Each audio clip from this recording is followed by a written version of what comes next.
Pernai metais draugai įkalbino mane sudalyvauti Dragūnų vakare. Neturėjau labai daug optimizmo dalyvauti tenai, bet viena vertus buvo labai įdomu pabandyti, kas būtų.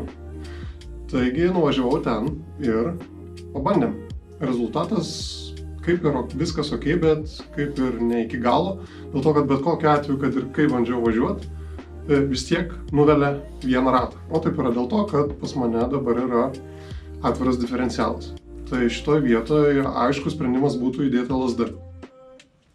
Bet yra kartu ir kita problema. O problema yra tame, kad dėžė turi pakankamai nemažus laisvumus. Važiuojant pirmą arba antrą pavarą ant laisvų apsukų, kitaip tariant, tik tai riedant visiškai lėtai, galima justi, kaip mašina tampasi pirmyn atgal. Dėl to, kad tai variklis tempia mašiną, tai mašina stumia variklį. Tai variklis mašina, tai mašina variklį. O yra taip todėl, kad matyti dėžė yra pakankamai išdilusi, yra pakankamai dideli laisvumai, todėl šitą vietą reikėtų sutvarkyti.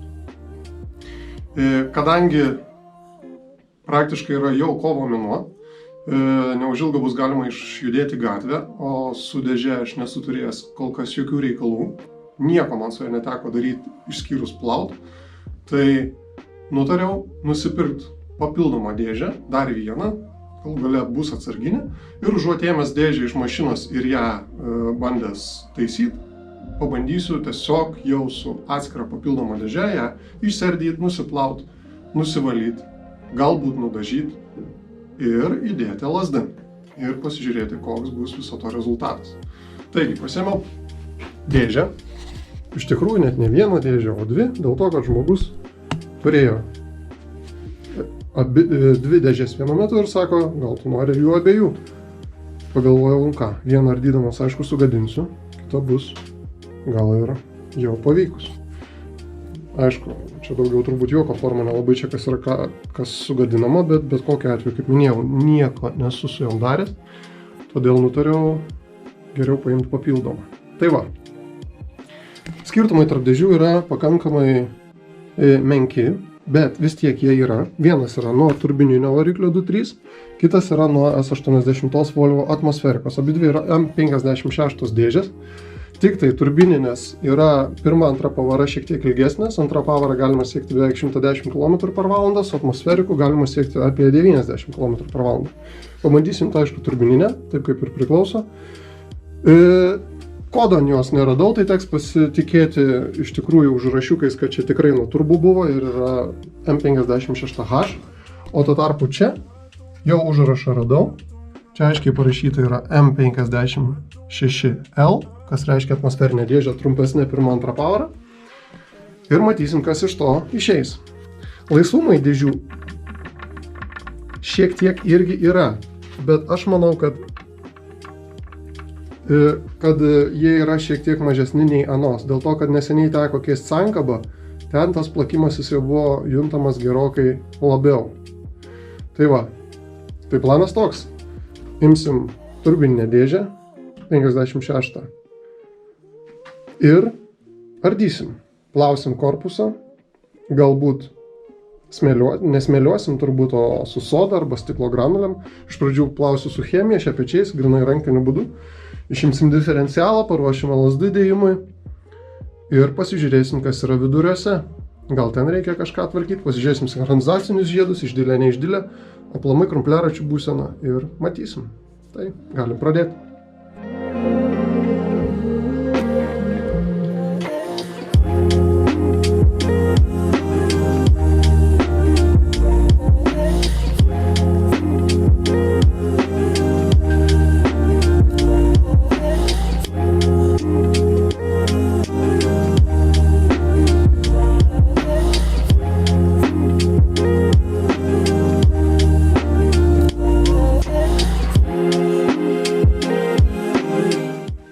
Kągi, nuėmiau korpuso viršutinę dalį ir pažiūrim, ką mes čia turim.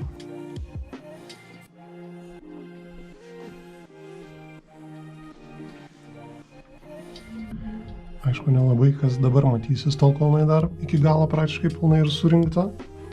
Bet va štai čia korpuse matosi, kad buvo visokių ir šiukšlių nemažai prisikaupė, ir metalo šiek tiek drožlių, ir kažkokio tai purvo.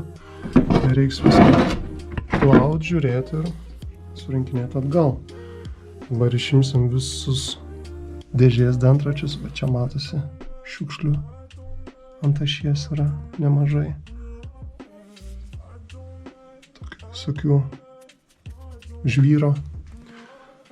Bandysiu išimti dantračius visus iki galo, išimti reduktorių ir plaut.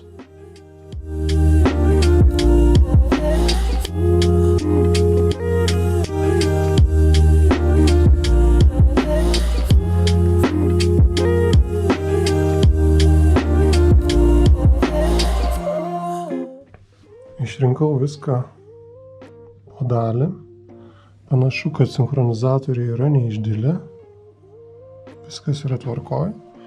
Nieko šitoj vietoj keisti aš nekeisiu. Yra pakankamai visi tvarkingi. Todėl tik tai išplausiu viską ir surinksiu atgal pakeitęs diferencialą. Viskas čia yra tvarkoj. Dantis tvarkingi, sinchronizatoriai tvarkingi, guoliai tvarkingi, indeklai visi tvarkingi. Viskas čia yra gerai. Todėl, kaip sakiau, išplausiu korpusus, išvalysim, pakeisim sandariklius, riebokšlius ir bandysim surinkinėti atgal, nuvalę, nušveitę. Prieš ardant dėžės korpusas buvo surinktas sandarinant su hermetiku. Aš bandysiu nuvalyti šitus likučius visus ir uždėti tarpinę tokią, kokią priklauso. Tikiuosi tepalo dėl to man neleis. Pasižiūrėsiu nuvalę švariai paviršių, gal buvo priežastis dėl ko tai yra. Galbūt yra kažkokių subraižymų, galbūt yra grevių ar panašiai. Ir kol kas tiek.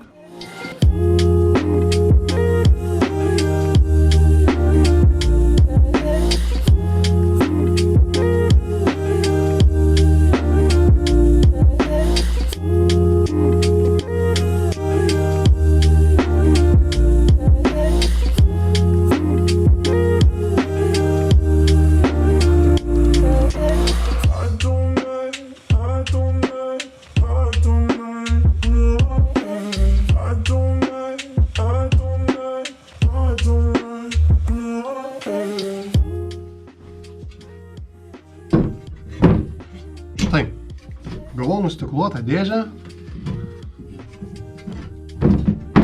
Pasižiūrim, kaip jinai atrodo viduje.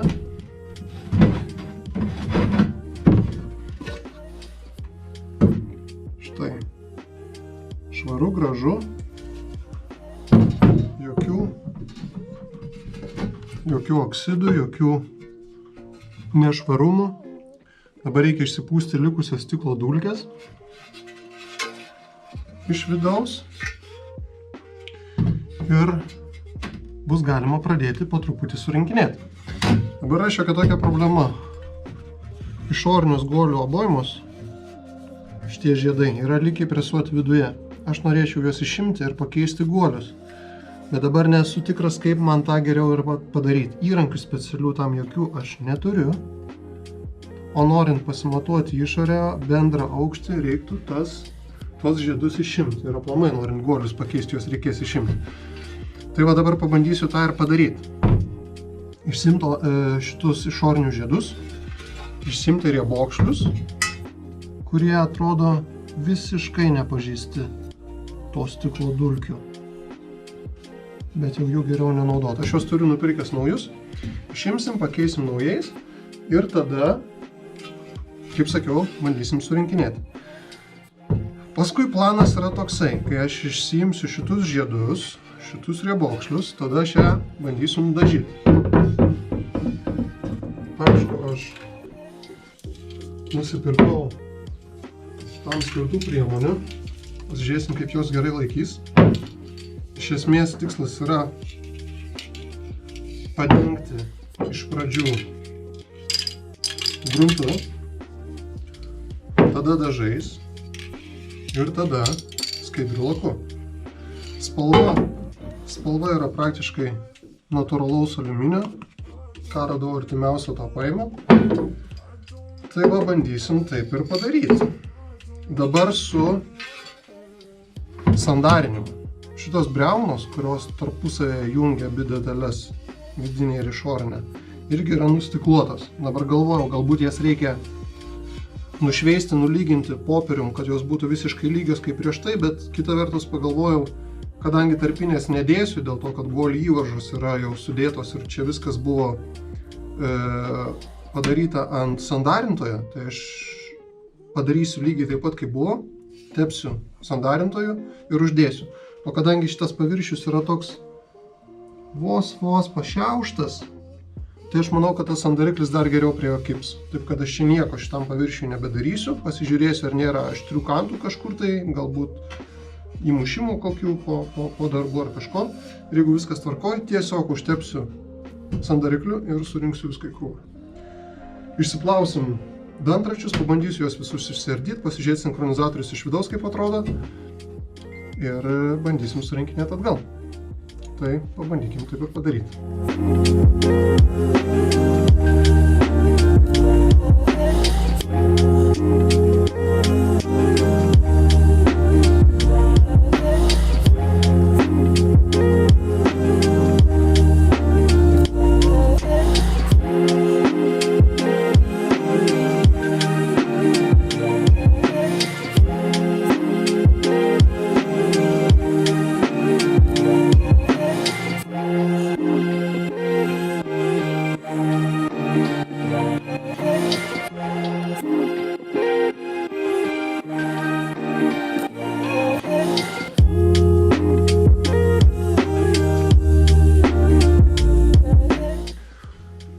Koliavietės išsivaliau, į varžinių žiedus išsėmiau, susinumeravau, kad netyčia nesumaišyčiau, bet jų diametrai skiriasi, tai ir norėdamas nesumaišysi, o kadangi įvaržos vienoj pusėje, tai, bet, taip sakant, nepakenks. Išsivaliau salnikų vietas, šiek tiek rūdelių buvo, galbūt po plovimo, galbūt jau iš seniau. Tai va, viskas kaip ir švaru, taip pat ir su antra pusė, dabar suvošiu į krūvą, bandysiu šiek tiek apvalyti apčiupinėtas riebalais vietas. Čia nelabai jų tokių yra, stengiausi per daug nečiupinėti. Pabandysim dengti gruntu ir dažais ir laku ir žiūrėsim, kuo visą tai pasibaigs. Tai pabandykim taip ir padaryti.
dažymo darbai baigti.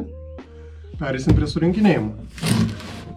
Guolius pačios dėžės paliksiu senuosius išskyrus reduktoriaus, dėl to, kad reduktoriaus reikėjo užpresuoti ant naujo LSD, o nuimti senųjų labai tvarkingai nepavyko, tai nenorėjau netyčia pažeistų galbūt presuoti atgal, tai tiesiog nupirkau naujus. Šiandien juos užsipresavau. Štai.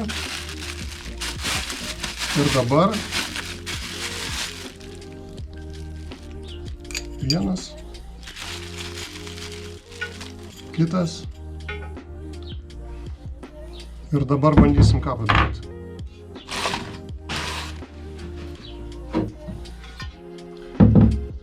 Bandysim prasipūsti visas skyles švariai, kad neliktų jokių dulkių nieko iš po stiklavimo.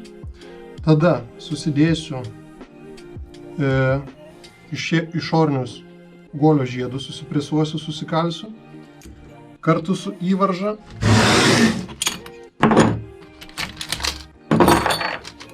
Štai.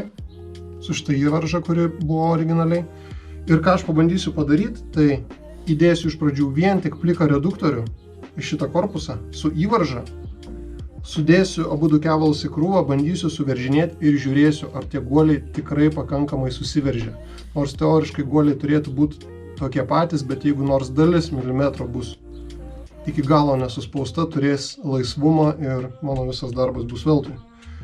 Taip kad išsipučiam, įdedam įvaržą, įdedam reduktorių, dedam kevalą, veržiam varžtus ir žiūrim, ar atsiranda įvarža ar ne. Jeigu neatsiranda, greičiausiai šitą įvaržinį žiedą teks keisti šiek tiek storesniu. Šito labai nenorėčiau, nes jokio panašaus žiedo neturiu, o daryti tokį ploną daiktą ant staklių jau yra šis tas. Tai tikėkimės, kad viskas bus gerai.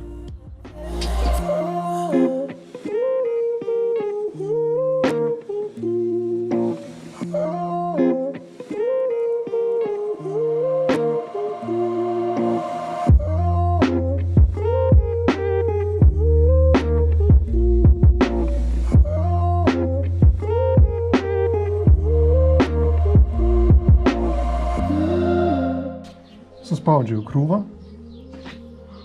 Taigi, dabar sukabinau dviem varžtais priešingose pusėse. Net ir sudėjus kevalą tarpusavyje, viską suspaudus ir net neveržus varžtų, jau laisvumas dingo, nebuvo jokio klibėjimo. Ir dabar, nors ir kaip stengiantis iš abiejų pusių spaudyti ar judinti, nėra absoliučiai jokio apčiuopiamo laisvumo. Ir sukasi jisai nesunkiai, bet jaučiasi, kad sukasi su įvarža. Tai manau, kad viskas čia yra gerai. Bandysiu aš tada jį išimti, uždėsiu didįjį dantratį ir bandysim sukalinėti ribokšlius į vietas, nes jie dar nesukalti, ir po truputį surinkinėsim.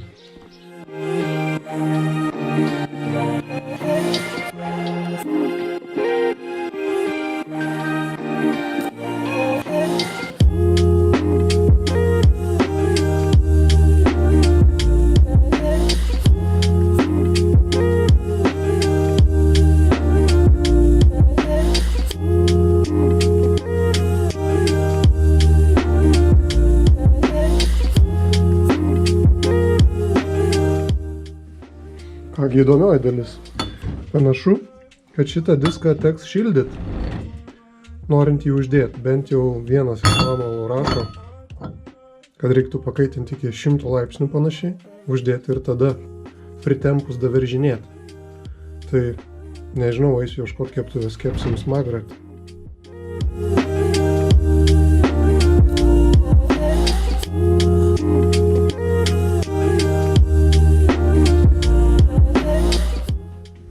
Iš tikrųjų taip ir buvo, kol šaltas dantratis buvo jo visai neuždėta ant diferencialo, bet pakaitinus jisai visiškai lengvai be jokių problemų įsidėjo, visiškai laisvai, nereikėjo nei jėgos nieko.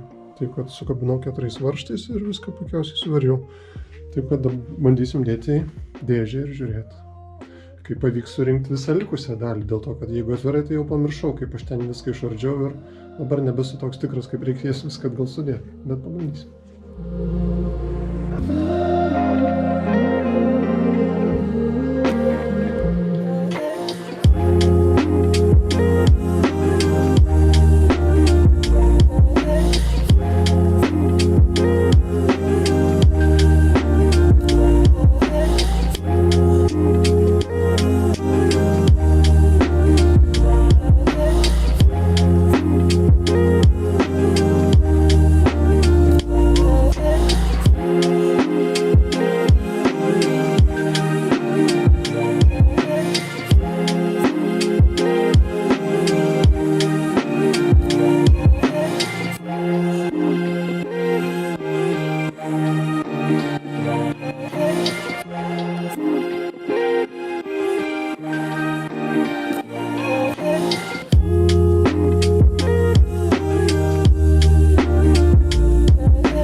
Kągi, dėžė surinkta. Aišku, kaip visą laiką išterliojau, prisilietęs prie neišdžiūvusio hermetiko pakraščius, bet kažkaip pavyko nuvalyti. Nesmė. Esmė ta, kad viskas surinkta tvarkingai. Pavaros atrodo veikia taip, kaip ir veikusios. Viskas junginėjasi kaip ir priklauso. Laisvumo diferencialas vis dar neturi. Atrodo viskas susiveržia tvarkingai. Tai panašu, kad viskas bus gerai. Bandysim dėti į mašiną ir žiūrėti, kaip važiuoja su šituo LSD. Tai šiam vakarui tiek.